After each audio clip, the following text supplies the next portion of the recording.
আসসালামু আলাইকুম এভরিওয়ান, কেমন আছেন আপনারা? আল্লাহর রহমত অবশ্যই ভালো আছেন। আজকে আমি বুটের হালুয়া এবং চালের রুটি বানাবো, সেটা আপনাদের সাথে শেয়ার করতেছি। প্রথমে আমি পানি দিলাম চুলায় এবং লবণ দিচ্ছি স্বাদ মতন। এরপরে গুঁড়িগুলো ঢেলে দিলাম, পানিটা গরম হয়ে গেছে অবশ্য। এখন এটাকে নেড়ে চেড়ে আমি এটাকে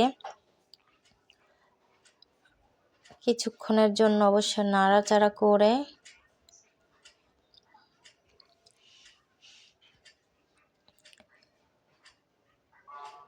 অবশ্য গাইস আপনারা আমাকে একটু লাইক কমেন্ট শেয়ার করেন। আপনাদের একটা লাইক কমেন্টের জন্য আমার অনেক উপকার হবে, সাবস্ক্রাইবার করবেন। আর আমি এটাকে এখন ঢেকে বুটের চুলায় বুটের বসাই দিলাম এবং একটু হালকা নেড়ে চেড়ে দেখবো কি সেদ্ধ হয়েছে নি।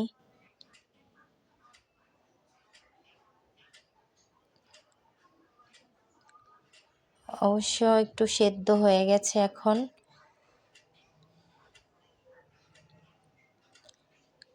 ডাল ঘুটনি দিয়ে একটু ঘুটে দিতেছি। অবশ্য খুব তাড়াতাড়ি করেছি, আর এটা তো শিলপাটায় বেটে নিতে হয়, সেটা করলাম না, তাড়াতাড়ি করলাম আর কি।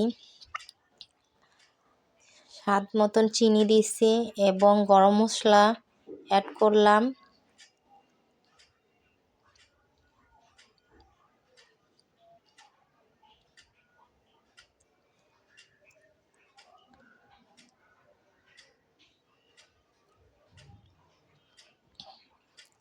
দিয়ে দেবো কিছু গুঁড়া দুধ।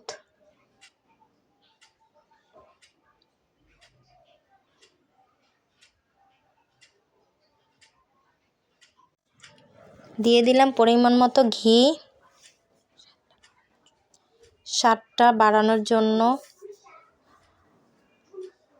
আর এটাকে ভালো করে নাড়াচাড়া করে এখন আমি ফিরে আসলাম, এটাকে ঢেলে নিলাম প্লেটে। এখন হাতের সাহায্যে এটাকে আমি ভালো করে চেপে চেপে গোল করে নিলাম। এরপরে ছুরির সাহায্যে কেটে নিলাম শেপ করে। এরপরে এর সাথে আমি অ্যাড করব বাদাম, ভালো সুন্দর ডেকোরেশন করার জন্য। এখন আমার এটা কমপ্লিট। দেখেন মাশাআল্লাহ কত সুন্দর হয়েছে পরিবেশনটা, আর আল্লাহর রহমত অবশ্যই সেই হয়েছে। আর এখন আমি চালের রুটিটাকে বেলে কমপ্লিট করেছি। এখন এটাকে আমি ভাজার জন্য চলে গেলাম। এই যে আমার কমপ্লিট। আপনারা সবাই দোয়া করবেন, আল্লাহর রহমতে অনেক সুন্দর এবং অনেক টেস্ট হয়েছে।